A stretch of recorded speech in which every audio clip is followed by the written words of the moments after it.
And now, a story from the Appleseed. Thank you. So, Thanksgiving was coming, and that was good because that meant my grandmother was coming, and that meant she was bringing yeast rolls. Oh, do you know what yeast rolls are? Oh, first yeast rolls are the smell. I mean, you know about yeast rolls before you see them, but before they go in the oven, before they come out of the oven, before they're served, because the smell of fresh bread. And yeast rolls, they're warm. They're warm when they come out of the oven. They're warm when they go in the basket. They're warm when you hold them in your hand. And you're warm when you put them in your mouth and when they go down your throat. And they're warm, which is the reason why they melt the butter. And at first, the butter is this little hard, yellow square, this pale yellow square, but then you open up the yeast roll and it's warm and you put the butter in and you close a roll around it, and at first you cannot see the butter, but the butter is in there. And then the roll heats up the butter and the butter begins to melt, and the butter melts into the roll, and the roll melts the butter, and then it slips out the side, and now suddenly it's golden yellow, and the roll melts the butter and the butter and the roll and the roll and the butter and the butter and the roll, and they're together, and then you put them in your mouth.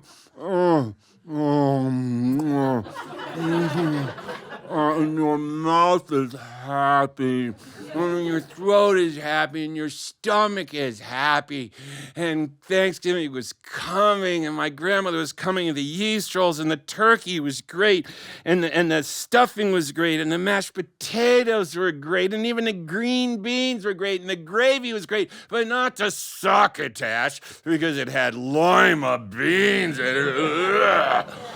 They were all great, but like the rolls actually, the butter and the roll, like the roll, is a butter delivery system. So they were better. They weren't even better. They were the best. So one Thanksgiving when I was 6 or maybe 7 or 8, or maybe 9, or maybe 10, but not 11, definitely not 12, but definitely not 13 or 14, my grandmother came and she brought the rolls, but they weren't even rolls yet. They were just little dough balls in a Pyrex dish, and the oven was heated up and everybody had gotten there, and she put them in the oven when almost everything was ready, when the turkey was almost ready, and the stuffing and the mashed potatoes and the gravy and the green beans and the succotash with the lima beans. And I was in the kitchen, and my grandmother went back into the living room where the grown-ups were talking, blah, blah, blah, blah. And pretty soon the smell of those rolls began to fill up the kitchen and began to fill up the dining room, began to fill up the living room, the smell of bread, and the grown-ups were still talking, blah, blah, blah, blah. And finally, my grandmother came back into the kitchen. She opened up the oven, and the smell of the yeast rolls just exploded, and she took them out. And then she took them out of the dish and she put them in a little basket and she folded the napkin over it. And then she went back into the living room where the grown-ups were still talking, blah, blah, blah, blah. And the rolls were sitting there in the basket with the napkin over them, waiting to do their job. And the grown-ups were still talking, blah, blah, blah, blah. And so I thought, why not just have one? So very carefully, I pulled back the napkin. I took one out. I closed the napkin over, and I found where the butter was, and I opened up the kitchen drawer, and I took out a knife, the everyday knife, not the silverware that was only used 4 times a year for Christmas and Thanksgiving and New Year's and Easter or something. Maybe there was just 3 days. I don't know. Anyway, it was never used. Just the everyday knife. And I took the butter, and I put it in the roll, and I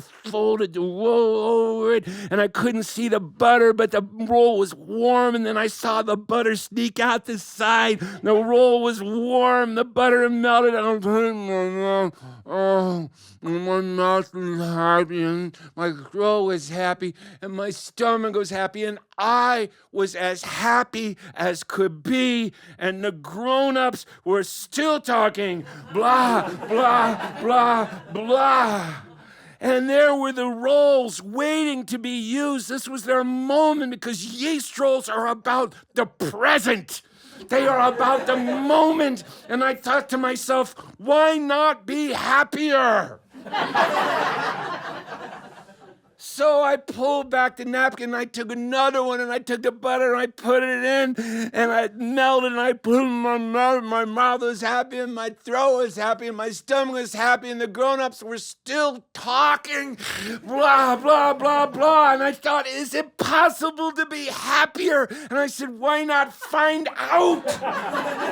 And so then I had another one, and another one, and another one, and ever since this day, I have never been so happy.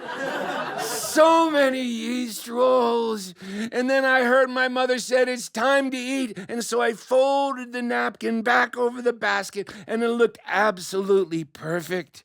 And all the food was brought out to the table.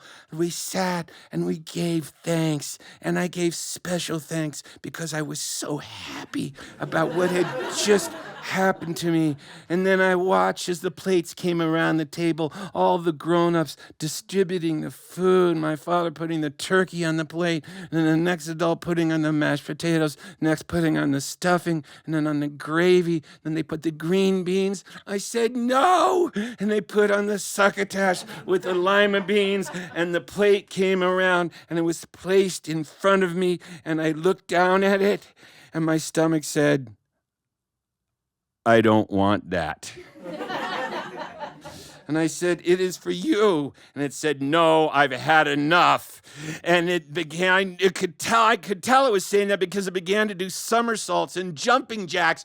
And then the stomach suggested that perhaps I should give some of the rolls back. And I said, no, these are yours. These are yours. You have to keep them. And said, no, give some to the other people. And I said, no, they are yours. And my stomach calmed down.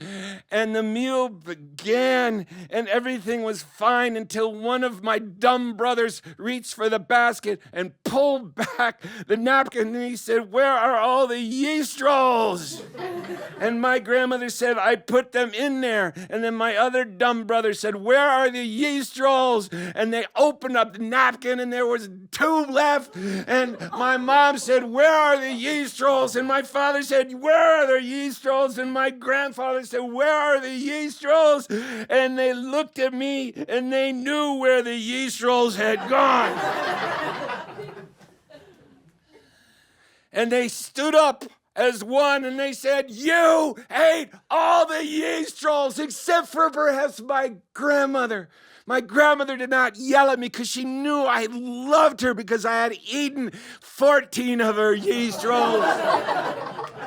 And there was nothing for me to do but get up from the table and go into my room and lie on my bed and talk my stomach into keeping everything I had given it. And that was the end of Thanksgiving dinner for me, except for at the very end, I came back out, and there was pie. And there was pecan pie. And I had one piece of pecan pie. And it seemed to me as a child that might have been the perfect Thanksgiving dinner. 14 yeast rolls and a piece of pecan pie.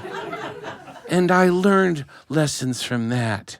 I did. The first lesson is one I learned that I practice with my own children, which is the parents should watch their children more carefully because they will eat as much as they can because it is their job. And the second one is that, 6 or 7 or 8 rolls, yeast rolls are enough, or maybe 8 or maybe 9 or maybe 10, but not 11 or not 12, not 13, and definitely not 14. But I will tell you, there are some lessons you have to learn for yourself. Thanks for joining us for a story from the Appleseed.